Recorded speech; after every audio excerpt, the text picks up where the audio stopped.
Hello and welcome to the Rugby Show here on the 42.ie in sunny Dublin. Gavan Casey here. Oh, our friend Murray Kinsella is down in Sydney and it is bucketing rain, although the forecast is meant to be decent for the weekend ahead of Ireland's decisive test with the Wallabies, looking for a first series win down there in 39 years. Murray, how's the form? How are you? I'm good. I'm not enjoying the weather, I have to say. It's been a bit of a nasty surprise, but pretty exciting week nonetheless, and couple of interesting team selections as well to really spice it up. So can't wait for Saturday. It's going to be a brilliant game. Yeah, obviously if you're watching from home and you have any questions or maybe advice to Joe Schmidt or anything you'd like to ask Murray as well, do get in touch. We'll read out a few comments and have the usual kind of crack with that. But Murray, as you mentioned there, some interesting team selections, so we might kick off with that. 5 personnel changes for Ireland, 4 positional swaps. I suppose on the face of it, when we looked at it this morning, it looked like he'd taken a couple of risks, maybe he made a few bold calls.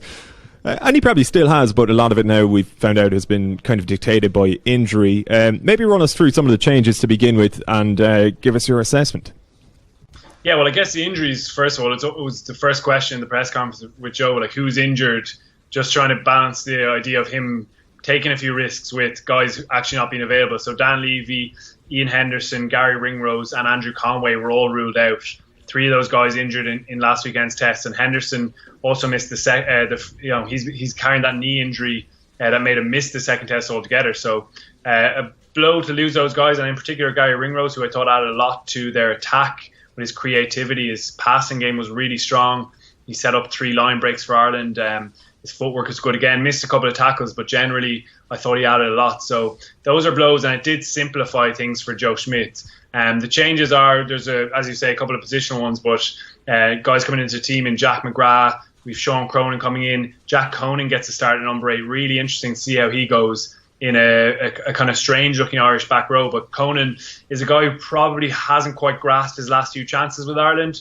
He came on a couple of times in the Six Nations and it didn't go really particularly well for him. He's been good for Leinster, and we know how dynamic a ball carrier is. He's got an offloading game. He brings something a little bit different, and he's the kind of athlete who could really thrive. But I think he's almost at the point now where he needs to have a huge game, because if you look at the guys still to come back in the back row, guys like Sean O'Brien, Ruddock, Josh van der Fleer, guys who are injured at the moment and look towards the World Cup, it's a very competitive area, and now you're at the stage where nearly every chance is pretty much a last one. So big day for him, and also for Sean Cronin, who, as we know, dropped out of the matchday squad for the second test.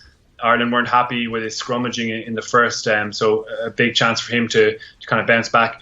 Jacob Stockdale obviously comes in on the wing as well, and that means a slight shift with Keith Earls going back over to the right. Bundy Aki in at 12 with Gary Ringrose missing, but there's a pretty familiar centre combination there between himself and Henshaw. So yeah, generally, as you say, you kind of looked at the team and went, wow, that's a little bit of a mix-up from Schmidt, but really a lot was dictated by injuries. Yeah, 100%. And obviously it's a couple of combinations back together. On the one hand, you've got the Grand Slam winning back 3. On the other hand, you've got a midfield that maybe might have been slightly maligned after the first test for lacking creativity somewhat, probably compared to Ringrose, who came in. How big a blow do you think it is it to lose Ringrose, not only in attack, I suppose, but just how defensively aware he is, positionally and whatnot? Yeah, like a good example late in the game against the Wallabies, he made a really good read and shot up on Curly Beale in the Wallabies 22 just to shut down a chance on the outside edge. He's really good in that department, and there were a couple of bad errors from Robbie Henshaw, I guess, in that department in the first test, which was uncharacteristic. He hadn't played for a while. There was definite signs of rust there, and I would expect his decision making and his execution of those decisions to be a lot better in this test. You mentioned there the lack of kind of creativity. In fairness to Bundy Aki, he did put CJ Sander away for that line break, that nearly ended up in a try. But there were a couple of other times where he just didn't trust himself to throw that pass. He had the vision to pick out the option, but maybe just didn't release it. There was one on a set piece play where they came back down the 5 metre channel, and Bernard Foley kind of got in the passing lane. Probably could have gone over the top of him, but he just didn't trust himself to pass that time. Also, when he got turned over just before the disallowed Israel Folau try in the first test, he just didn't trust himself to pass that ball into space, or probably didn't even see it that time. So there's definite improvements you can make there, and 1 or 2 passes, are the difference between a pretty blunt performance and one that looks quite creative. So, yes, Ringrose will definitely be missed. I think we know and understand now how important he is for this Ireland team, and he's getting better all the time as that second playmaker. But look, there's real quality in that midfield regardless. 100%. You mentioned one of the sort of more positional swaps, I suppose, Peter O'Mahony going across to 7, and well, as you alluded to, it is sort of an odd looking back row on Saturday for Ireland. I was just wondering, like, it might, maybe for the more casual observer, what are the sort of changes O'Mahony will need to make in his game, or at least the changes he'll experience, like swapping sides in the back row from 6 to 7? Yeah, well, essentially, like, Ireland talk about these roles, so he'll have a completely new menu of roles, particularly off set piece and stuff, off the lineouts. He'll still obviously be a target for them to throw to, but he'll be running different lines away from the set piece. From the scrum, for example, he's obviously on a different side of the scrum now. He's on the open side of the scrum, so he's got to be one of those first guys to the first ruck that Ireland have in their little map of phases off the scrum. So he's a very good ruck player. You know, he's always high in the stats whenever we've done that. He's always got a good aggressive hit on him. As well as that, he has the jackling ability that you would associate with a traditional 7. A guy like Dan Levy, she showed it last weekend. 3 turnover penalties. I thought a couple of them were a bit questionable, but he's always in the mix for that. He's always looking for that turnover, and he's got great fight in him. Every time he gets on the ball, I actually enjoyed the way he kind of nonchalantly threw the ball away after a couple of his turnovers last weekend, but he showed a bit of a skill set that you would associate with a 7. I think that's what Joe Schmidt is really looking for from him. Go attack the ball, be really aggressive at the breakdown in attack, and also add in those little bits of passing and link play that he's added probably in the last 2 tests. I thought he was brilliant in both games, really. In the first test, he was quite a creative player, one little grubber kick and a couple of nice passes as well. So he is that link player, and his skill set really suggests he could do a pretty decent job there. I would also say, though, they do miss Dan Levy when he's not on the pitch. He's just so physically powerful, and that everything he does is magnified. You know, another player does it and they're not quite as powerful. Even a pick and jam, he'll make an extra 2 meters on it because he's so strong. When he hits someone, they stay hit. You know, he's got just big moments of physicality in him, and that's been missing a small bit at times. So it'll be good for Ireland when he comes back down the line. But that back row, I think generally the skill set will provide a bit of balance. And as we know, the ruck is a collective effort. All 15 of them are going to have to smash David Pocock and Hooper every single time. Yeah, 100%. CJ Stander made the point all right yesterday, actually, about, you know, it wasn't just about Tyke Furlong and O'Mahony and people like that. It was some of the backs getting involved and getting Hooper and Pocock off the ball. Obviously, you mentioned as well Sean Cronin kind of getting a start. We'd spoken last week about how probably we hoped that would be the case. Like, you know, if it wasn't this Saturday, he was probably going to be always maybe resigned to being that impact. So he gets his chance now. Is the fact that, you know, we've had the 3 different hookers now involved in Rory Best's absence down there probably a sign that Joe Schmidt isn't 100% certain as to who the best backup is? I mean, everybody has gotten a shot. Who do you fancy to maybe emerge, say if Cronin goes well this weekend, as that sort of second option? And, you know, do you see Cronin as a potential starter down the line, or is this just a case of almost repaying the loyalty, given he has been there chipping away for so long? Yeah, I felt for a while now that Niall Scannell is the guy who can really copper fasten that role in behind Best and eventually take over from him as the long-term first choice. I think Rob Herring has done really well in his 2 appearances. He's been one of the big winners on this tour. Cronin's just been a really interesting case. You know, a guy we expected to come in onto the starting team on this tour, and he's had to wait for his chance in the 3rd test. And while that's been happening, like, Joe Schmidt has been talking quite publicly about the deficiency in his game at set piece. And even today, I asked Schmidt, what are you expecting from him? The first line was, I'm expecting him to make an impact in the set piece and be really solid in that department.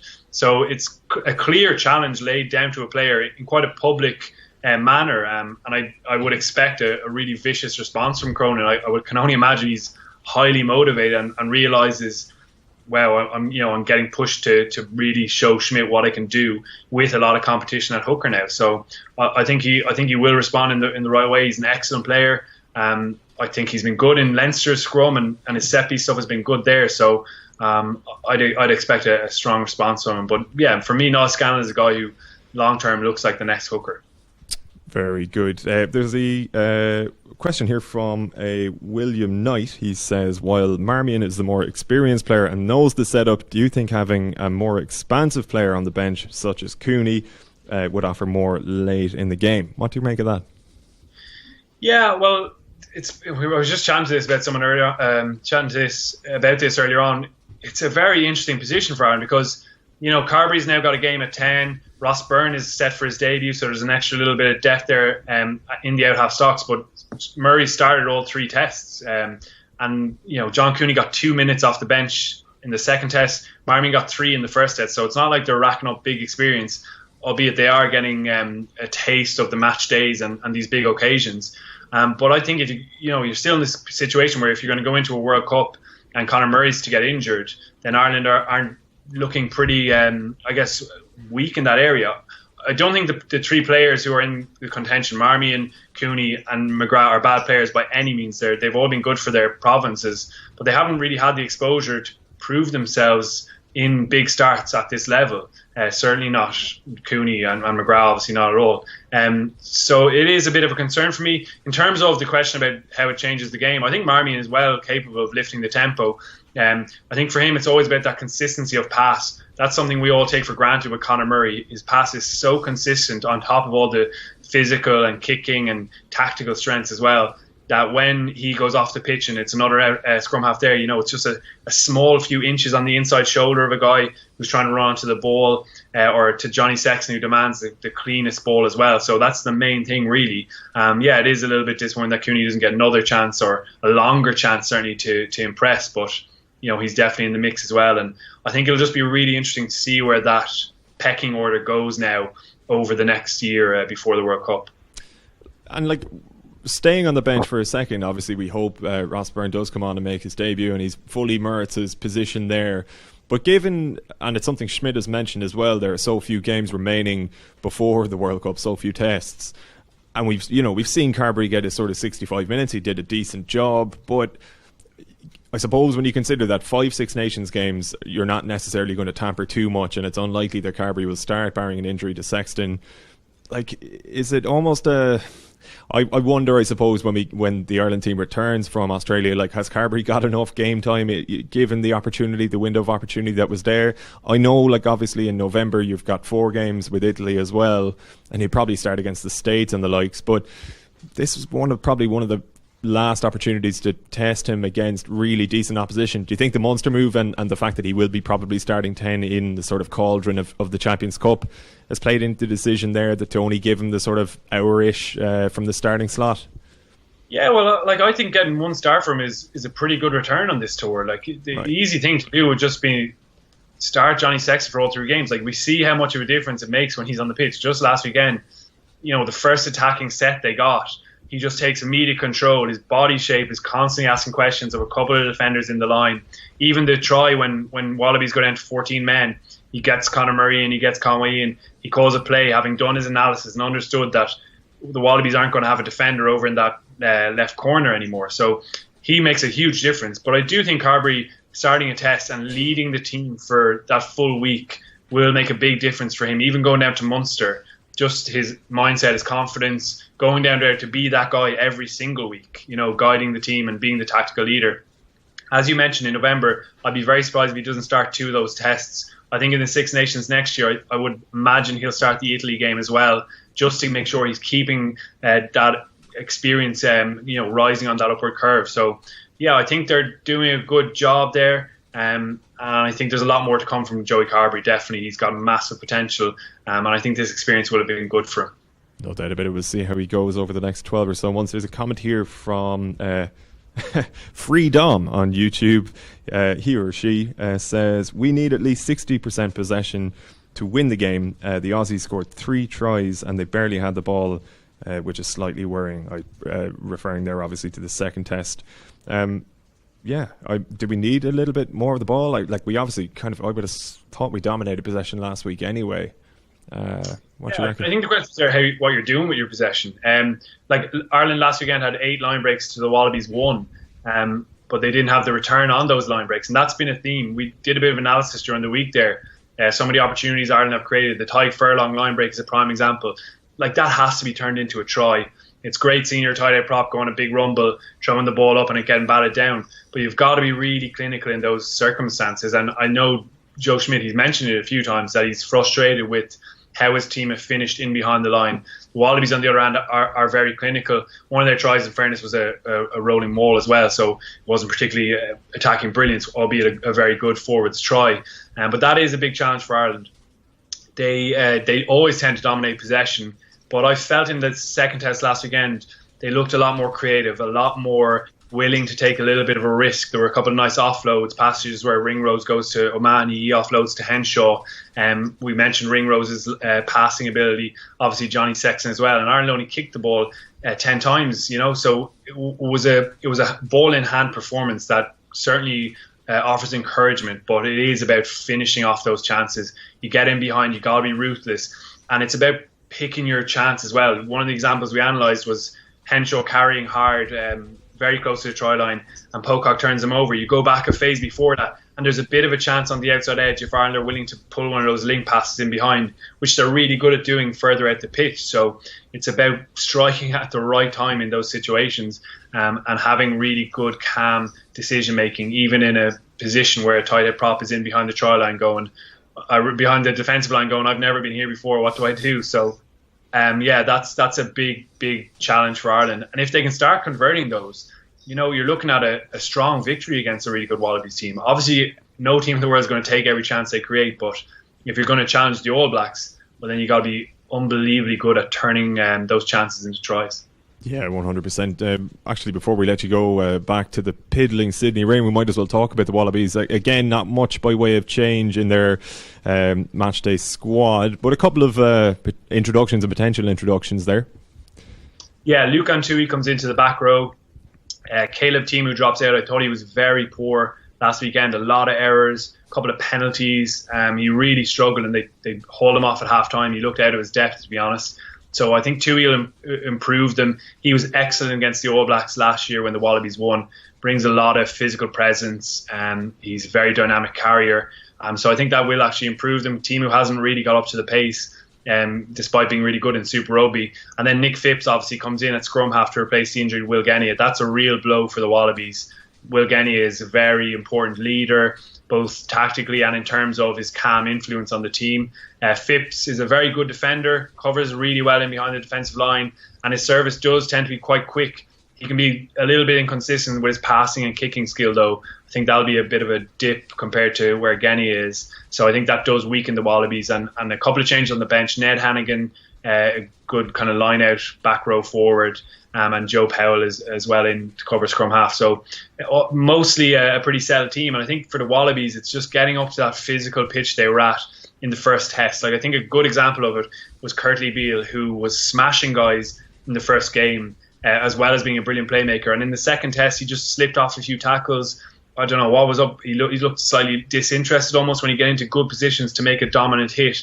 There was one on Ringrose where he just slipped off him, and he made a couple of bad reads on the outside edge. So if they can get back to that pitch and bring those big, massive hits again, it'll put them in a really good place. And as we've mentioned, their attack, it can be really lethal. So by no means is it going to be All Ireland's this final test. No, we're looking forward to it. It's going to be a titanic tussle once again. Make a call on it, so Murray, before we let you go. What do you reckon? Are we going to get it done for the first time in 39 years, or will we be edged out as we were the first day?